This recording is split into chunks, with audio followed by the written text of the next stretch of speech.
सेना नायक के रूप में शिवाजी की महानता निर्विवाद थी।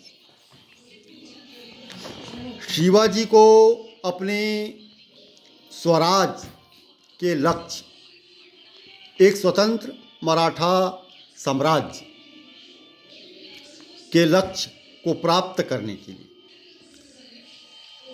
हिंदुजा धर्मोद्धारक के उद्देश्य की पूर्ति के लिए एक शक्तिशाली सेना की आवश्यकता थी। शिवाजी ने अपनी एक स्थायी सेना बनाई थी और वर्षा काल के दौरान सैनिकों को वहां रहने का स्थान भी उपलब्ध कराया जाता रहा था।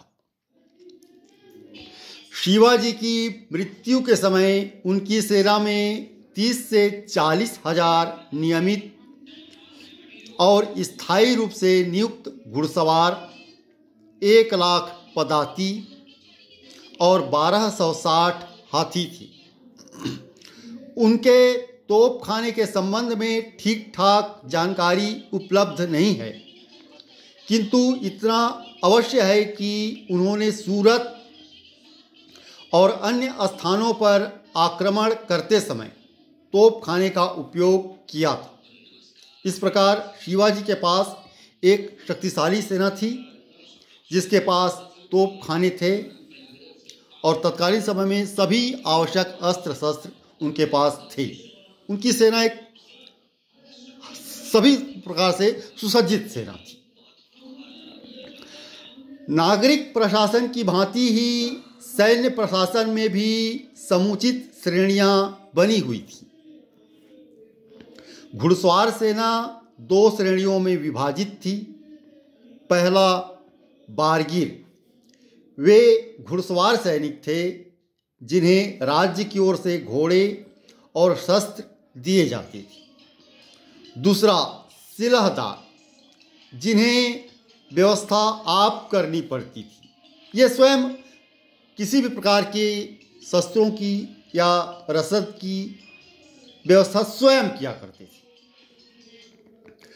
घुड़सवार सेना की सबसे छोटी इकाई में 25 जवान होते थे, जिनके ऊपर एक हवलदार होता था। 5 हवलदारों का एक जुमला होता था, जिसके ऊपर एक जुमलादार होता था। 10 जुमलादारों की एक हजारी होती थी और 5 एक हजारियों के ऊपर एक पंच हजारी होता था। वह सरनोबत के अंतर्गत आता था। प्रत्येक 25 टुकड़ियों के लिए राज्य की ओर से एक नाविक और एक भिश्ती दिया जाता था। इस प्रकार जल सेना का भी पर्याप्त ध्यान रखा गया था शिवाजी के द्वारा। नौसेना को भी सुसज्जित करने का पूरा प्रयास शिवाजी ने किया था। मराठा सैन्य व्यवस्था के विशिष्ट लक्षण थे किले। विवरणकारों के अनुसार शिवाजी के पास 250 किले थे, जिनकी मरम्मत पर वे बड़ी रकम खर्च करते थे। प्रत्येक किले को तिहरे नियंत्रण में रखा जाता था, जिसमें एक ब्राह्मण, एक मराठा, एक कुनड़ी होता था। ब्राह्मण नागरिक और राजस्व प्रशासन देखता था। शेष 2 सैन्य संचालन और रसद के पहलुओं को देखते थे। यह आम धारणा है कि शिवाजी के सैनिकों को वेतन नकद दिया जाता था, किंतु उस समय की परिस्थितियों और क्षेत्र की सामान्य स्थिति को देखते हुए यह व्यवस्था भी एक आदर्श व्यवस्था थी, जिसे शिवाजी साकार करना चाहते थे।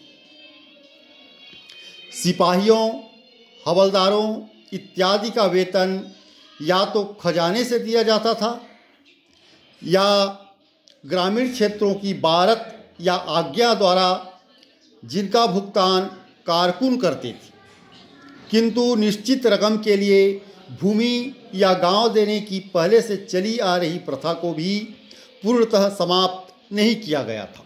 धन्यवाद।